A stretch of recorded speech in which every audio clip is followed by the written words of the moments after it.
सभी पांडवों का चरित्र जहां से प्रारंभ हुआ। कौरव पांडवों का महाराज युद्ध जो है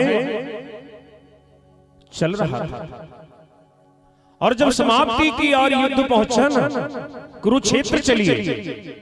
कुरुक्षेत्र में क्या होता है? कुरुक्षेत्र के मध्य में दुर्योधन कराह अपनी मृत्यु की राह देख रहा है, और ऐसी कराहते हुए मृत्यु की राह देखते हुए दुर्योधन के पास ना उनके मित्र पहुंचते हैं अश्वत्थामा। और अश्वत्थामा जब पहुंचे, दुर्योधन ने कहा कि मित्र, मेरी एक अंतिम इच्छा है, अंतिम इच्छा, अगर यह पूरी कर दी जाए ना तो तुम्हारा मित्र का कर्तव्य पूर्ण हो जाएगा। मेरी इच्छा यह है कि मुझे पांचों पांडवों के कटे हुए सर चाहिए, उनकी मृत्यु होना चाहिए, तब जाकर कहीं मेरे हृदय की अग्नि, मेरे मन की आग को ना ठंडक मिलेगी, शीतलता मिलेगी। अश्वत्थामा ने कहा, मित्र, अगर ऐसी इच्छा है तो मैं कहता हूं, मैं तुमको पांचों पांडवों के शीश काट कर ला कर दूंगा। देखो, जो व्यक्ति मृत्यु के समीप पहुंच गया हो, मरने वाला हो, तभी भी उसके ऐसे भाव हैं, बैर, ईर्ष्या, क्रोध, राग, द्वेष, ये समाप्त नहीं हुआ, और मृत्यु के समय भी अपने मित्र से कहता है कि मुझे पांडवों के शीश चाहिए। अश्वत्थामा ने कहा, मैं ला कर दूंगा, आज ही ला कर दूंगा। और महाराज अश्वत्थामा पांडवों का वध करने, उनके शीश काटने के लिए चल दिए। इधर जहां पांचों पांडव सोया करते थे ना, विश्राम किया करते थे, आज हमारे कन्हैया जी ने सब देख लिया, सब जान गया। उनसे क्या छिपा है आप बताओ? हम वहां तक देख पाते हैं, एक दीवाल तक देख पाते हैं, वह दीवाल के उस तरफ भी देखने का सामर्थ्य रखते हैं महाराज। एक वृक्ष में अगर 1000 पत्ते हैं, 1,00,000 पत्ते हैं, हम 1 या 2 पत्तों को एक साथ देख सकते हैं। हमारे परमात्मा उन 1,00,000 पत्तों को एक बार में, एक दृष्टि से देखने का सामर्थ्य रखते हैं महाराज, एक बार में। उन्होंने जान गए कि मेरे सभी पांडवों पर कष्ट आने वाला, संकट आने वाला। और आज क्या कहते हैं पांडवों से? कन्हैया, होनी को टाल नहीं सकते महाराज, उसको बदला जा सकता है, टाला नहीं जा सकता, बदला नहीं जा सकता। बड़ा कठिन कार्य है। परमात्मा भी इस कार्य के लिए चिंतित है, विचार करें। एक गरुड़ और एक पक्षी कबूतर, ये दोनों मित्र थे, और एक दिवस ना ऐसे यमदूतों को जाते हुए देखा कबूतर ने,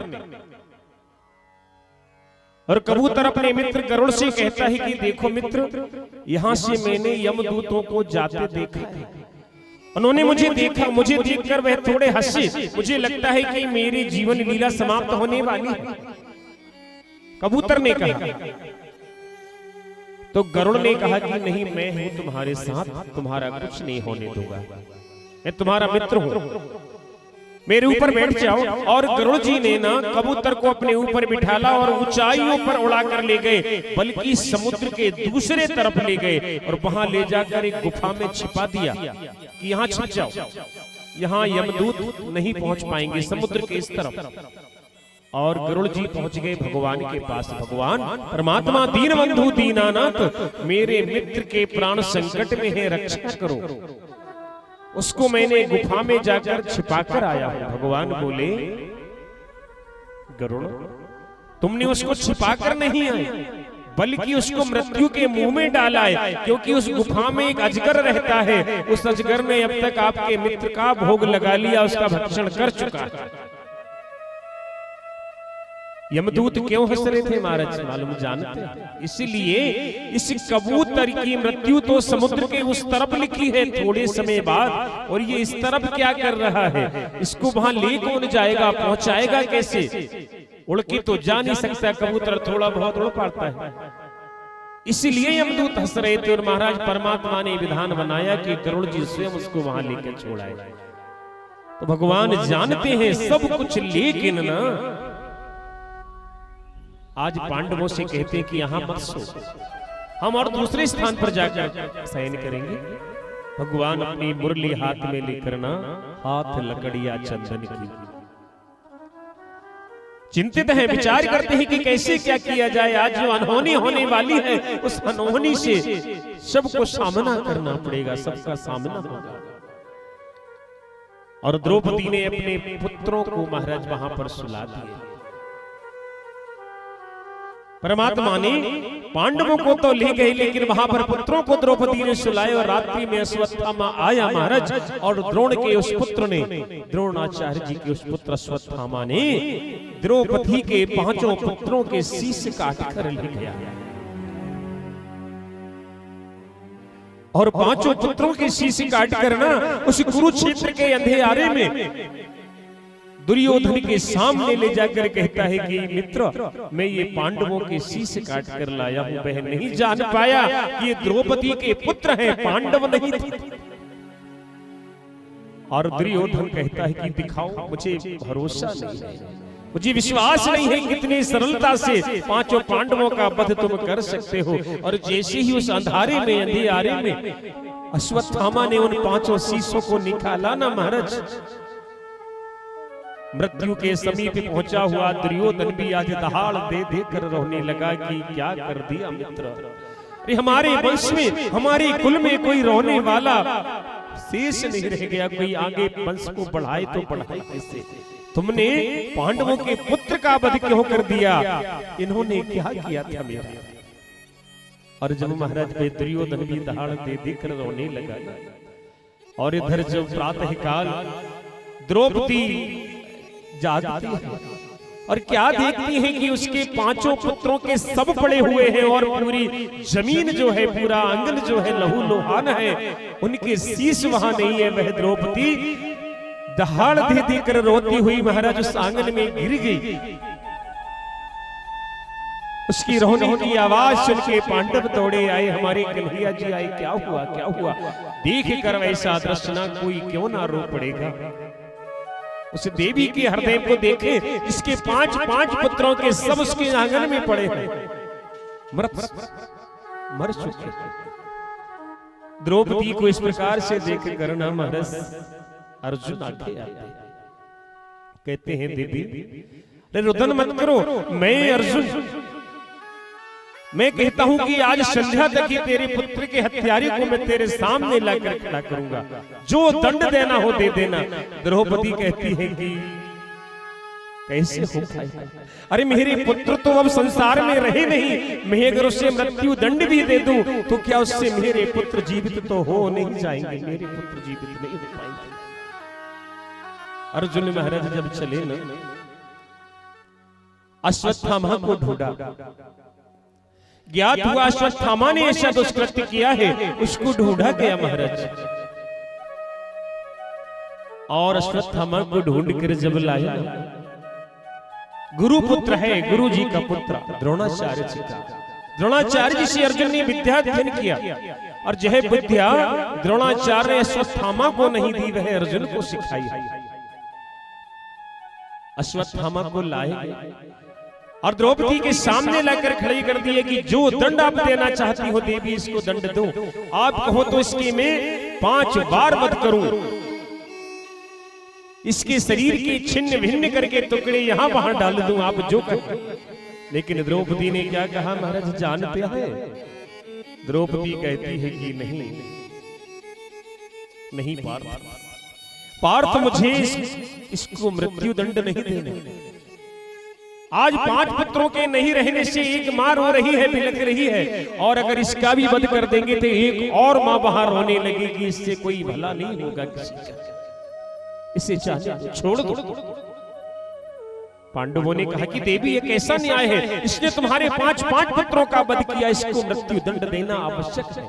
निर्णय भगवान कन्हैया जी पर छोड़ दिया। कन्हैया जी ने कहा ऐसा करो, इसको मृत्यु दंड मत दो, लेकिन मृत्यु के समान दंड दो, मृत्यु के जैसा दंड दो। मृत्यु के जैसा क्या होता है महाराज? ब्राह्मण का मान सम्मान ही उसका सब कुछ है। ये ब्राह्मण पुत्र है, इसका सर मुंडवा करना और इसके माथे की मणि निकालकर इसको ऐसे ही तड़पता हुआ संसार में छोड़ दो, जिससे लोगों को ज्ञात रहे कि इसने एक ऐसा कार्य किया जिसका ये दंड इसको मिला। अश्वत्थामा को महाराज इस भांति करके ना पांडवों ने छोड़ दिया। कन्हैया जी का निर्णय सर्वमान्य रहा, लेकिन अश्वत्थामा के हृदय में वैर की, ईर्ष्या की, क्रोध की अग्नि जलती रही महाराज, जलती रही। और उसने एक दिवस ना अपने ही आश्रम में बैठे बैठे ये विचार किया कि महाभारत में अभिमन्यु के वध के बाद सुना था कि उत्तरा के गर्भ में शिशु है और उसे 9 माह होने वाले हैं। मैं पांडवों के वंश में कोई शेष रहने नहीं दूंगा। महाराज, एक प्रतिशोध का भाव बड़ा खराब होता है, बदले लेने का भाव बड़ा खराब होता है, ये होना नहीं चाहिए। किस चीज का बदला, कैसा बदला महाराज? जब समय गया ना तो समय के साथ हर चीज समाप्त हो जाती है, चली जाती है। अब देखिए, अश्वत्थामा ने अपने आश्रम से बैठे हुए ना ब्रह्मास्त्र का प्रयोग कर दिया उत्तरा के गर्भ पर। ऐसा कोई भारी पापी दुराचारी ही कर सकता है महाराज।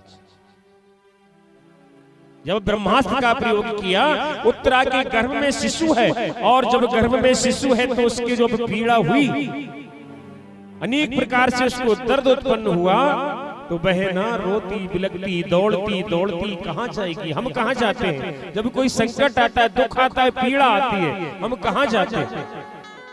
रिश्तेदार नातेदारों के पास जाते हैं महाराज, लेकिन नहीं, हमको जाना चाहिए परमात्मा के पास, उनके मंदिर में, उनके चरण में, उनके शरण में, तब जाकर पीड़ा समाप्त होती है। और विचार करने की बात, उत्तरा जब दौड़ती दौड़ती कन्हैया जी के पास पहुंची कि हे प्रभु मेरी रक्षा करो, द्वारिकाधीश, मेरे उदर में बहुत पीड़ा हो रही है, मेरे शिशु पर किसी ने प्रयोग किया है ब्रह्मास्त्र। भगवान सब जान गए महाराज, घट घट वासी है अंतर्ध्यान अंतर्यामी। कहते हैं उत्तरा ऐसा करो पुत्री, मेरे लिए ना आप मातृ भाव लाओ, ऐसा जानो कि मैं तुम्हारा शिशु हूं, पुत्र हूं। क्या बात है, देखो तो तीनों लोगों की संसार सरकार चलाता है, नियंता है जगत का, पालनहार है संसार का, और वह उत्तरा से कहता है कि तुम मुझे पुत्र के समान मान लो, पुत्र जान लो, ये भाव लो। कितना कठिन कार्य है। उत्तरा ने जैसे ही नेत्रों को बंद करके पुत्र का भाव लाई, पुत्र है, भगवान सूक्ष्म रूप से ना उत्तरा के गर्भ में प्रवेश कर गए, और वहां जाकर ना ब्रह्मास्त्र से ऐसी महाराज परमात्मा ने प्रयोग किया कि ब्रह्मास्त्र को छिन्न भिन्न करके वहां से वापस कर दिया। नारायण अस्त्र का प्रयोग, और उस शिशु की रक्षा की है परमात्मा ने। वह शिशु ही हमारे परीक्षित जी महाराज हैं, उनका जन्म होगा आज की ही कथा में महाराज। और शिशु की रक्षा करके ना परमात्मा जैसे ही गर्भ से बाहर आए, देवी कुंती सब देख रही हैं दूर खड़ी खड़ी, और कुंती जी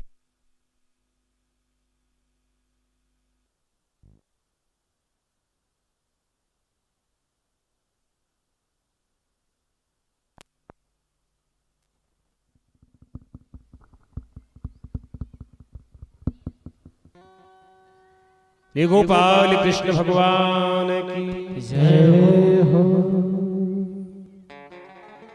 यह सारा दृश्य ना महाराज देवी कुंती दूर से खड़े खड़े देख रही थी, और देवी कुंती परमात्मा श्री कृष्ण के पास आकर कहते हैं कि लला, अरे मैंने देखा तूने ना उत्तरा के गर्भ की रक्षा की है, गर्भ में जाके तू भगवान है, तू परमात्मा है। भगवान कहते हैं कि नहीं बुआ, मैं तेरा कन्हैया हूं, तेरा कन्हैया हूं, मैं भगवान नहीं हूं। कुंती ने कहा कि नहीं, मैंने देखा लला, अभी देखा है। तूने ही उत्तरा के गर्भ की रक्षा की, मैं जान गई। पर भगवान कहते बुआ ऐसा मत कर, मुझे भगवान मत बना, मुझे कन्हैया रहने दे, तेरा कनुआ रहने दे।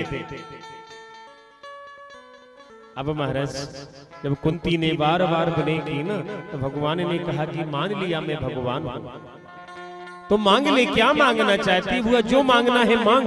कुंती ने कहा, देवी ने की, हे प्रभु मैं क्या मांग सकती हूँ, इतना करो कि मैं हमेशा है ना दुखी बनी रहूं, दुखी, दुख मांगा है महाराज। क्योंकि सुख जो है वह तुमको भुला देता है और दुख जो है तुमको स्मरण कराता रहता है। अगर मैं दुखी रहूंगी तो तुम्हारी याद बनी रहेगी, और कहीं अगर सुखी हो गई ना, हो सकता है तुमको भूल जाऊं, हो सकता है। मुझे दुखी कर दे कन्हैया, मैं हमेशा दुखी रहूं, जिससे कि तेरा ध्यान, तेरा स्मरण मुझे बने रहे। भगवान कहते हैं कि बुआ कहा करती हो, जब तुमने विवाह किया तो ऐसे पुरुष से जिसे पीलिया रोग था, महाराज पांडु, और जब वह नहीं रहे तो तेरे पुत्रों ने वनवास सहा, अज्ञातवास सहा, और आज तेरे पुत्रों के पुत्रों का वध हुआ। इतना संकट, इतना कष्ट तूने सहन किया बुआ, फिर भी तू दुख मांगती है, मैं कैसे दे दूं। भगवान का भाव देखे। कुंती जी ने बार बार अनुनय की, निवेदन किया। परमात्मा ने कहा कि बुआ जैसा तू चाहे, तू भूल जाए ना तो ठीक है, लेकिन मैं कभी तुमको भूलूंगा नहीं, कभी नहीं। क्या बात है बहस।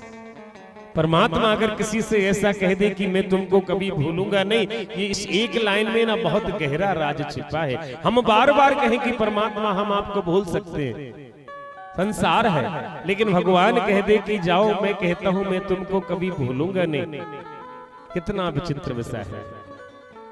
और देवी कुंती ने महाराज यहां दुख मांगा परमात्मा से। पांडव जब विजय हुए ना, सभी ने परमात्मा से कुछ ना कुछ मांगा है। हमारे द्वारकाधीश श्री कृष्ण द्वारका को जाने को तत्पर हुए।